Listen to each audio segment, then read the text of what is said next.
ప్రతి కంట్రీ ఏదో ఒక ఎకనామిక్ సిస్టమ్ని ఫాలో అవుతుంది. బేసిక్గా ఈ ఎకనామిక్ సిస్టమ్ని బేస్ చేసుకొని left, right, centre leaning economies అని మనం అనుకుంటూ ఉంటాం. ఈ లెఫ్ట్, రైట్, సెంటర్ అంటే ఇండైరెక్ట్గా కమ్యూనిస్ట్, క్యాపిటలిస్ట్ అండ్ సోషలిస్ట్ ఎకానమీస్ని రిఫర్స్ చేస్తున్నట్టు. కమ్యూనిస్ట్ అండ్ క్యాపిటలిస్ట్ ఎకానమీలను కలిపితే సోషలిస్ట్ ఎకానమీ ఫామ్ అవుతుంది. అయితే అసలు కమ్యూనిజం అండ్ క్యాపిటలిజం అంటే ఏంటో ఈరోజు తెలుసుకుందాం. ఫస్ట్ కమ్యూనిజంను తీసుకుంటే కమ్యూనిజం డెఫినేషన్ ప్రకారం ఎకానమీలో ప్రతి వ్యక్తి తన సామర్థ్యాన్ని మీరా కష్టపడి బేసిక్ నీడ్స్కి అవసరమైన రాబడి మాత్రమే పొందడము.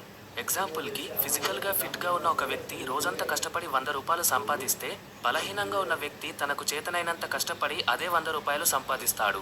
సాధారణంగా మనకు తెలిసింది శ్రమకు తగ్గ ఫలం. కానీ కమ్యూనిజంలో సామర్థ్యాలతో సంబంధం లేకుండా అందరి బేసిక్ నీడ్స్ ఫుల్ఫిల్ అయ్యేలాగా ఉంటాయి పాలసీస్. ఎందుకంటే అసలు కమ్యూనిజం లక్ష్యమే అది. అందరూ ఈక్వల్గా క్లాస్లెస్, మనీలెస్ సొసైటీని క్రియేట్ చేయడం. సమాజంలో ఉన్నవాడు లేనివాడని వ్యత్యాసం ఉండకూడదు. అందరికీ అన్ని ఫలాలు అందాలి. ఇదే కమ్యూనిజం మెయిన్ ఎజెండా. అయితే కమ్యూనిస్ట్ ఆర్ లెఫ్టిస్ట్ అనే పదం వినగానే మనలో చాలా మందికి చైనా గుర్తొస్తుంది. ఇంకా Karl Marx and Soviet Union కూడా. China, North Korea, Laos, Vietnam ఈ కంట్రీస్ అన్ని కమ్యూనిజంని ఫాలో అవుతాయి. జర్మన్ ఫిలాసఫర్ కార్ల్ మార్క్స్ని ఫాదర్ ఆఫ్ కమ్యూనిజం అంటారు. ఈయన రాసిన కమ్యూనిస్ట్ మేనిఫెస్టోలో కమ్యూనిజం గురించి చాలా డీటెయిల్గా వివరించారు. అయితే Karl Marx idea of communism ఎలాంటి పరిస్థితులలో వచ్చిందో తెలుసుకోవడం చాలా ముఖ్యం. ఇండస్ట్రియల్ రెవల్యూషన్స్ మొదలయ్యాక అంటే 1760s తర్వాత పేద, ధనిక వర్గాల మధ్య వ్యత్యాసం పెరుగుతూ వచ్చింది. పేదల శ్రమని ధనికులు దోచుకోవడం, వారిని ఎక్కువసేపు పనిచేయించి చాలా తక్కువ వేజెస్ పే చేయడం, వారి సోషల్ అండ్ హెల్త్ ఇష్యూస్ మీద కన్సర్న్ చూపించకుండా కేవలం లాభాలు మాత్రమే ధనికులైన యజమానుల జేబులోకి చేరడం, ఉన్నవాడే ఇంకా ఎక్కువ సంపాదించుకోవడం జరిగింది. ఇదంతా గమనించిన కార్ల్ మార్క్స్ ఈ దారుణమైన పరిస్థితి మారాలంటే పేద, ధనిక అని తేడా లేకుండా ప్రతి ఒక్కరికి లాభంలో వాటా ఉండాలని, ప్రతి ఒక్కరూ ఒక లేబర్లా మాత్రమే కాకుండా ఆ ఫ్యాక్టరీ యాజమాన్యంలో భాగస్వాములు అవ్వాలన్నది కార్ల్ మార్క్స్ ఆలోచన. ఈ కైండ్ ఆఫ్ కమ్యూనిజంని మార్క్సిజం అని కూడా అంటారు. అయితే ఇది ప్రాక్టికల్గా వర్కౌట్ అవుతుందా, విధులేంటి, ఇవన్నీ కార్ల్ మార్క్స్ చెప్పలేకపోయారు. ఎందుకంటే ఆయన ఏదో సైంటిస్టో ఎకానమిస్టో కాదు. తర్వాత లెనిన్ లీడర్షిప్ కింద ఫస్ట్ టైం వరల్డ్ చూసింది. 1917 రష్యన్ రెవల్యూషన్ తర్వాత లెనిన్ లీడర్షిప్ లో రష్యన్ మోనార్క్ ని అంటే రాజరికాన్ని గద్దెదించి కమ్యూనిజం ని ఎస్టాబ్లిష్ చేశారు. ఫస్ట్ లేబర్ హ్యూమన్ రైట్స్ కి రికగ్నైజేషన్ వచ్చింది ఈ టైంలోనే. మనం ఈనాటికి ఫాలో అవుతున్న fixed working hours 8 hours per day, 5 days a week అప్పుడు ఫిక్స్ చేసినవే. అంతకు ముందు వరకు 12 to 15 hours లేబర్స్ ఫ్యాక్టరీస్లో పనిచేసేవాళ్ళు. అయితే లెనిన్ ధనిక అంటే డబ్బు ఉన్న వర్గానికి చెందిన ల్యాండ్స్ని తీసుకొని పేద ప్రజలకు పంచారు. ఫ్యాక్టరీస్ అన్ని నేషనలైజ్ చేశారు. నిజానికి ఒరిజినల్ కమ్యూనిజంలో నేషనలిజం కాన్సెప్ట్ లేదు, బట్ లెనిన్ దాన్ని మార్చేశారు. ఇలా తన పవర్ని యూజ్ చేసి దేశంలో వేరే ఏ పొలిటికల్ పార్టీ లేకుండా చేశారు. రష్యా ఒక వన్ పార్టీ కంట్రీగా మారిపోయింది. లెనిన్ గవర్నమెంట్కి కానీ, గవర్నమెంట్ పాలసీస్కి కానీ, కమ్యూనిజంకి కానీ వ్యతిరేకంగా ఎవరు మాట్లాడడమే కాదు కనీసం అనుమానం వచ్చినా పోలీసులు జైళ్లలో వేసేవారు. ఇలా ఫ్రీడమ్ ఆఫ్ ఎక్స్ప్రెషన్ని తొక్కేశారు. అయితే 1924లో లెనిన్ చనిపోయాక స్టాలిన్ పవర్లోకి వచ్చారు. Stalin communism ideology original Marxism కంటే చాలా డిఫరెంట్గా ఉండేది. స్టాలిన్ గవర్నమెంట్కి ఎక్కువ రెవెన్యూ జనరేట్ చేసేలాగా పాలసీస్ని ఇంప్లిమెంట్ చేశారు. వర్కర్స్ సంక్షేమాల గురించి పట్టించుకోలేదు. గవర్నమెంట్కి ఎక్కువ ఆదాయం రావాలంటే వర్కర్స్ ఎక్కువ శ్రమించాలని వర్కింగ్ హార్స్ని మళ్ళీ పెంచేశాడు. Workers situation pre Russian revolution కంటే చాలా దారుణంగా మారిపోయింది. అంతకుముందు రిచ్ ఫ్యాక్టరీ ఓనర్స్ జేబులోకి వెళ్లాల్సిన హ్యూజ్ ప్రాఫిట్స్ ఇప్పుడు గవర్నమెంట్ చేతిలోకి వెళ్ళాయి. సో చాలా మంది స్టాలిన్ ఐడియా ఆఫ్ కమ్యూనిజాన్ని స్టేట్ క్యాపిటలిజం అని కూడా అంటారు. దీనికి కమ్యూనిజంతో సంబంధం లేదు, ఇది క్యాపిటలిజంలోకి వస్తుంది. అయితే సోవియట్ యూనియన్లో మొదటిగా డెవలప్ అయిన కమ్యూనిజం ప్రపంచం మొత్తం స్ప్రెడ్ అయింది. చైనాలో కమ్యూనిజంని ఇంప్లిమెంట్ చేసింది మావో జెడాంగ్. కానీ Mao idea of communism Stalin, లెనిన్ల కంటే చాలా దారుణంగా అండ్ వైలెంట్గా ఉండేది. పొలిటికల్ పవర్ అనేది ఒక బ్యారెల్ ఆఫ్ గన్ మీద డిపెండెంట్ అయ్యుంటుందని మావో నమ్మేవారు. ఇండైరెక్ట్గా ఆయన వాయిలెన్స్తోనే పవర్ వస్తుంది అని నమ్మేవారు. ఈ రోజు మనం ఇండియాలో వినే మావోలిస్టులు మావో ఫాలోవర్సే. పవర్ కావాలంటే వాయిలెన్స్ తప్పదు అనే సిద్ధాంతాన్ని నమ్మేవాళ్ళు. పేరుకు కమ్యూనిజం కానీ ఆ ముసుగులో చాలా కంట్రీస్ డిక్టేటర్షిప్లోకి వెళ్ళిపోయాయి. కమ్యూనిస్ట్ కంట్రీస్లో వన్ పార్టీ రూల్ ఉంటుంది.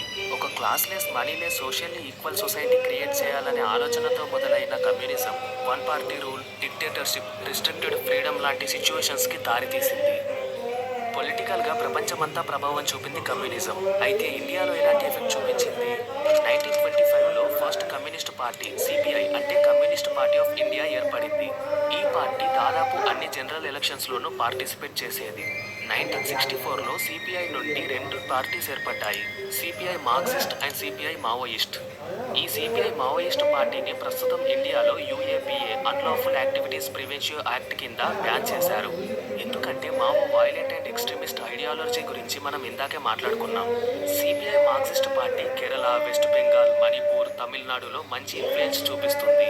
కానీ ఎలక్షన్స్లో కంటిన్యూడ్ పూర్ పర్ఫార్మెన్స్ వల్ల ఏప్రిల్ 10, 2023లో సిపిఐకి నేషనల్ పార్టీ హోదాని ఎలక్షన్ కమిషన్ తీసేసింది. ఇప్పటికీ గ్యాస్ ధరలు పెరిగినా, పెట్రోల్ రేట్ పెరిగినా, పేదవారికి నష్టం కలిగించే పని ప్రభుత్వం చేసినా మనకు కనిపించేది ఎర్ర జెండానే. అదే communist party of India Marxism. ఇక తర్వాత capitalism. Capitalism extreme rights mechanism. ఇది కమ్యూనిజంకి అపోజిట్. కమ్యూనిజంలో ఒక మనిషి తన సామర్థ్యం మేరకు శ్రమించి తన అవసరాల మేరకు మాత్రమే ఆదాయం పొందుతాడు. కానీ క్యాపిటలిజంలో ఒక మనిషి తన సామర్థ్యం మేరకు శ్రమించినా తన ఆదాయం మాత్రం అతని క్యాపిటల్ మీద అంటే పెట్టుబడి మీద మాత్రమే ఆధారపడి ఉంటుంది. ఒక ఫ్యాక్టరీ ఓనర్ అండ్ ఆ ఫ్యాక్టరీలో పనిచేసే వర్కర్లలో ఎవరి సంపాదన ఎక్కువ? ఖచ్చితంగా ఫ్యాక్టరీ ఓనర్దే. ఎందుకంటే అతడు అతని ఆస్తులను పెట్టుబడిగా పెట్టాడు కాబట్టి. అంటే ఒక మనిషి తన దగ్గర ఉన్న ఆస్తిని బట్టి అతని ఆదాయం లాభం ఉంటుంది. ధనికుడు మరింత ధనవంతుడిగా, పేదవాడు ఎప్పటికీ పేదవాడిగా ఉండిపోతారు. కమ్యూనిజం మనీలెస్ అండ్ ఈక్వల్ సొసైటీని క్రియేట్ చేస్తే క్యాపిటలిజం ఎక్స్ట్రీమ్ అన్ఈక్వల్ సొసైటీని క్రియేట్ చేస్తుంది. క్యాపిటలిజం రిచ్ ప్రైవేట్ ఇండివిజువల్స్ని ప్రమోట్ చేస్తుంది. ప్రొడక్షన్కి కావాల్సిన రిసోర్సెస్ అన్ని ప్రైవేట్ ఓనర్స్ కంట్రోల్లోనే ఉంటాయి. క్యాపిటలిజం కమ్యూనిజం కంటే ముందు పుట్టిన కాన్సెప్ట్. ఆడమ్ స్మిత్ని ఫాదర్ ఆఫ్ క్యాపిటలిజం అని అంటారు. లిస్ట్ ఆఫ్ క్యాపిటలిస్ట్ కంట్రీస్ అని గూగుల్ చేస్తే ఈరోజు మనకి Australia, Singapore, United Kingdom, Hong Kong ఇలా కొన్ని కంట్రీస్ నేమ్స్ కనిపిస్తాయి. అయితే ఆడమ్ స్మిత్ ప్రపోజ్ చేసిన క్యాపిటలిజం అండ్ ఈరోజు మనం చూస్తున్న క్యాపిటలిజం వేరు. మార్క్సిజం నుండి మావోయిజం దాకా ఎలా అయితే కమ్యూనిజం చేంజ్ అయిందో, ఆడమ్ స్మిత్ ప్రపోజ్ చేసిన ఒరిజినల్ క్యాపిటలిజంకి ఈరోజు క్యాపిటలిస్ట్ కంట్రీస్ ఇంప్లిమెంట్ చేస్తున్న క్యాపిటలిజంకి చాలా తేడా ఉంది. ఆడమ్ స్మిత్ రాసిన ద వెల్త్ ఆఫ్ నేషన్స్ బుక్లో సమాజంలో ప్రతి ఒక్కరూ తమ సొంత ప్రయోజనాల కోసం చేసే పని వల్ల వాళ్ళ ఆర్థిక వ్యవస్థ మరింత బాగా పనిచేస్తుందని చెప్పారు. ఒక ఫ్రీ మార్కెట్లో అందరూ సెల్ఫ్ ఇంట్రెస్ట్ కొద్ది పనిచేస్తున్నప్పుడు ఇన్విజిబుల్ మార్కెట్ ఫోర్స్ వల్ల ఎకానమీ ఇంప్రూవ్ అవుతుంది. దీన్నే ఆడమ్ స్మిత్ ఇన్విజిబుల్ హ్యాండ్ అంటారు. అయితే ఫ్రీ మార్కెట్ అంటే గవర్నమెంట్ ఇంటర్ఫియరెన్స్ ఉండకూడదు అని అర్థం. So capitalist economies government has no business to be in business అనే సూత్రాన్ని నమ్ముతాయి. సో ఇది ప్రైవేటైజేషన్కి పెద్దపీట వేస్తాయి. లేబర్ని కూడా ఒక క్యాపిటల్ లాగా మాత్రమే కన్సిడర్ చేస్తారు. కానీ ఆ ఫ్యాక్టరీ వల్ల వచ్చే లాభాలు మాత్రం కొంతమంది ప్రైవేట్ ఇండివిజువల్ ఓనర్స్ జేబులోకి చేరుతాయి. ఆడమ్ స్మిత్ ప్రపోజ్ చేసిన హెల్తీ కాంపిటీషన్ అన్ని చోట్ల కనిపించదు. హెల్తీ కాంపిటీషన్ ఉంటే కంపెనీలో కంటే సామాన్య ప్రజలకు ఎక్కువ లాభకరంగా ఉంటుంది. కానీ కొన్ని రోజుల్లో కొన్ని పరిస్థితుల్లో గవర్నమెంట్ ఇంటర్ఫియరెన్స్ లేనప్పుడు మోనోపోలీ వచ్చే అవకాశం ఉంటుంది. ఇదిలా ఉంటే క్యాపిటలిజం ఇన్ఈక్వాలిటీని ఎలా పెంచుతుంది? నిజానికి ఈరోజు మనం ఒక కార్పొరేట్ కంపెనీని తీసుకుంటే అందులో వర్క్ చేసే ఎంప్లాయీస్కి కొంత శాలరీ ఇచ్చేసి లాభాలు మాత్రం ఆ కంపెనీ ఓనర్స్ జేబులోకి వెళ్తాయి. స్టాక్ ఎక్స్చేంజెస్లో లిస్ట్ అయిన కంపెనీస్ అయితే ఆ కంపెనీ షేర్లు కొన్న ప్రతి ఒక్కరికి కంపెనీ లాభాల్లో కొంత వాటా వెళ్తుంది. అది ఆ కంపెనీలో వర్క్ చేసే ఎంప్లాయీ కంటే కూడా ఆ కంపెనీ షేర్స్ కొన్న వాడికి ఏ పని చేయకున్నా లాభంలో వాటా వస్తుంది. అయితే షేర్స్ కొనాలంటే డబ్బులు కావాలి. డబ్బు ఉన్నవాడు ఆ షేర్స్ లో ఆడమ్ స్మిత్ ప్రస్తావించారు. పొలాల్లో వ్యక్తులు ఉండేవారు. ఇండస్ట్రియల్ రెవల్యూషన్ తర్వాత వర్కర్స్ ని అత్యంత దారుణమైన పరిస్థితులలో పని చేయించేవారు. ఒక ప్రైవేట్ ఓనర్ ఫోకస్ అంతా అతనికి వచ్చే లాభాల మీద మాత్రమే ఉండేది. తక్కువ కూలి ఇచ్చి ఎక్కువ పని చేయించడం, ఇలాంటి దుర్భరమైన పరిస్థితులను చూసిన కార్ల్ మార్క్స్ క్యాపిటలిజంని ఎదిరించాలని వర్కర్స్ అందరూ కలిసి ఉద్యమించి మోనార్కీని గద్దెదించి అందరికీ సమాన హక్కు, సోషల్లీ ఈక్వల్ సొసైటీని క్రియేట్ చేయడం కోసం కమ్యూనిజంని ప్రపోజ్ చేశాడు. ఈరోజు మనం చూసే కమ్యూనిజం, క్యాపిటలిజం రెండు ఆపోజిట్గా కనిపిస్తాయి. కానీ curl Marx and Adam Smith ఒకరికొకరు విరుద్ధులు కాదు. నిజానికి వాళ్ళిద్దరు సమాజానికి మేలు చేసి మనిషి సంపన్నంగా సంతోషంగా ఉండే కాన్సెప్ట్స్ ని వారి టైంలో ప్రపోజ్ చేశారు. ఆ కాన్సెప్ట్స్ ని పొలిటీషియన్స్, బిజినెస్ మెన్ తమ సొంత ప్రయోజనాలకు, స్వార్థంతో కమ్యూనిజం అండ్ క్యాపిటలిజాన్ని వారికి అనుగుణంగా మార్చుకున్నారు. కమ్యూనిజం, క్యాపిటలిజం గురించి మనం ఇంతకు ముందు చూసాం. ఇవి రెండు ఎక్స్ట్రీమ్ పాయింట్స్ అయితే వీటి రెండింటి మధ్యలో మనకు కనిపించే గ్రే ఏరియాని సోషలిజం అంటాం. ఇది మిక్స్డ్ ఎకానమీ అని చెప్పొచ్చు. కమ్యూనిజం అండ్ క్యాపిటలిజంలో ఒకటి అవసరాన్ని మేర ఆదాయాన్ని ప్రపోజ్ చేస్తే ఇంకోటి పెట్టుబడి మేర ఆదాయాన్ని ప్రపోజ్ చేస్తుంది.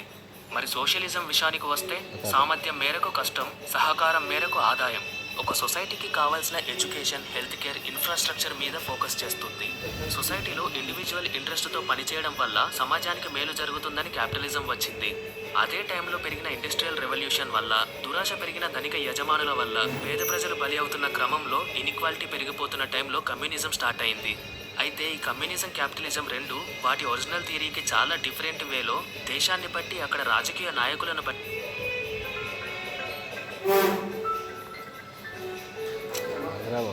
మారిపోయాయి. మన దేశానికి స్వాతంత్రం వచ్చినప్పుడు చైనాలో ఆల్రెడీ మావో జెడాంగ్ ఇన్ఫ్లుయెన్స్ చాలా ఎక్కువగా ఉంది. అంటే కమ్యూనిజం అప్పుడప్పుడే చైనాలో స్టార్ట్ అయింది. ఇంకోవైపు అమెరికా 1930 తర్వాత కంప్లీట్గా క్యాపిటలిస్ట్ పాలసీస్ని ఇంప్లిమెంట్ చేసే పనిలో పడింది. నిజానికి రెండో ప్రపంచ యుద్ధం ఈ రెండు ఐడియాలజీస్కి మధ్య జరిగిందనే చెప్పుకోవచ్చు. ఒకవైపు కమ్యూనిజం, ఇంకోవైపు extreme capitalism. Extreme capitalism effects డైరెక్ట్గా మనం మన దేశంలో బ్రిటిష్ పాలనలో చూసాం. కాబట్టి దానికి ఎగనిస్ట్గా కమ్యూనిస్ట్ కంట్రీస్ని జాయిన్ అవ్వాలి అనే డిబేట్ మన నేషనల్ లీడర్స్ మధ్యలో వచ్చినా కానీ జవహర్ లాల్ నెహ్రూ ఇంకొంతమంది నేషనల్ లీడర్స్తో కలిసి సోషలిజంని చూస్ చేశారు. Indian national leaders Mahatma Gandhi, Subhash Chandra Bose, Bhagat Singh, Jawahar Lal Nehru వీళ్ళందరూ మన దేశానికి సోషలిజం అయితే బెటర్ అని భావించారు. మొట్టమొదటి ప్రధానమంత్రి అయిన Jawahar Lal Nehru ONGC, BHEL, ISRO, DRDO, NSSO, IITs, IIMs ఇలా ఎన్నో పబ్లిక్ సెక్టార్స్ని స్థాపించారు. ఇలా స్థాపించడం వెనుక సోషలిస్ట్ ఐడియా ప్రభావమే ఉంది. అయితే కమ్యూనిజం క్యాపిటలిజం లాగా సోషలిజం కూడా ప్రపోజ్డ్ థియరీ నుండి పక్కకు జరిగింది. దాన్ని నెహ్రూ సోషలిజం అన్నారు. అంతవరకు బ్రిటిష్ వాడి పాలనలో ఎక్కువ శాతం జనాభా పేదరికంలో కూరుకుపోవడం, నేషనల్ అసెట్స్ లేకపోవడం వల్ల సొసైటియల్ డెవలప్మెంట్కి తక్కువ ప్రాధాన్యం ఇచ్చారు నెహ్రూ. ఈనాడు ఇస్రో, డిఆర్డిఓ మన దేశానికి ఎంత పెద్ద అసెట్స్గా నిలిచాయో మనందరికీ తెలుసు. అయితే జవహర్ లాల్ నెహ్రూ గారి తర్వాత వచ్చిన లాల్ బహదూర్ శాస్త్రి గారు కూడా నెహ్రూ సోషలిజంనే కంటిన్యూ చేశారు. ఇందిరాగాంధీ హయాంలో ప్రైవేట్ ప్లేయర్స్కి ఒక రకంగా చుక్కలు కనిపించాయనే చెప్పొచ్చు. Banking sector, coal mines, insurance సెక్టార్ని నేషనలైజ్ చేయడంతో పాటు ప్రైవేట్ కంపెనీస్కి ఓవర్గా రెగ్యులరైజ్ చేయడంతో ప్లస్ 1971లో బంగ్లాదేశ్ లిబరేషన్ వార్ వల్ల national economy growth slow down అయ్యింది. ప్రపంచమంతా గ్లోబలైజేషన్ జరుగుతుంటే మన ఎకానమీ మాత్రం స్లో ఎకానమీగా మిగిలిపోయింది. అలా ఫైనాన్షియల్గా 1991లో అప్పటి finance minister doctor Manmohan Singh suggestion మేరకు ఆనాటి ప్రైమ్ మినిస్టర్ పివి నరసింహారావు గారు ఎకనామిక్ రిఫార్మ్స్ని చేపట్టారు. లిబరలైజేషన్, ప్రైవేటైజేషన్, గ్లోబలైజేషన్ ఇవి మన ఇండియన్ ఎకానమీలో భాగమయ్యాయి. లిబరలైజేషన్ ద్వారా అంతవరకు గవర్నమెంట్ డిసైడ్ చేసే ప్రొడక్షన్ ఫ్యాక్టర్స్, ప్రొడక్షన్ లిమిట్స్లో ఈజ్ వచ్చింది. మ్యానుఫ్యాక్చరర్స్ సప్లై డిమాండ్ని కంట్రోల్ చేసుకునే ఆప్షన్ దొరికింది. ప్రైవేటైజేషన్ ద్వారా ప్రైవేట్ ప్లేయర్స్ పబ్లిక్ సెక్టార్స్లో ఇన్వెస్ట్ చేయడం వల్ల క్యాపిటల్ పెరిగింది. టెలికాం, ఏవియేషన్ ఇండస్ట్రీస్లో ప్రైవేట్ ప్లేయర్స్ చేసిన కాంట్రిబ్యూషన్ గురించి మనకు తెలిసిందే. గ్లోబలైజేషన్తో ఎఫ్డిఐ, ఫారెన్ డైరెక్ట్ ఇన్వెస్ట్మెంట్కి మన ఇండియన్ ఎకానమీ ఓపెన్ అప్ అయింది. సో మొత్తానికి మన ఇండియన్ ఎకానమీ మిక్స్డ్ ఎకానమీగా మనం చెప్పొచ్చు. అయితే ఈ మధ్య ప్రైవేటైజ్ అవుతున్న కొన్ని పిఎస్యూస్, పబ్లిక్ సెక్టర్ అండర్టేకింగ్స్ మనం బాగా రిలేట్ చేసుకోగలిగింది Vizag steel plant. National highways, airports, coal మైన్స్లో చూస్తున్న మోనోపోలీ అంటే ఏకఛత్రాధిపత్యం ఇవన్నీ మనం చూస్తూనే ఉన్నాము. వీటిపైన మీ ఒపీనియన్ ఏంటో కామెంట్ల రూపంలో తెలియజేయండి. సో ఇది గైస్ ఇవాళటి వీడియో. మీ కనుక ఈ వీడియో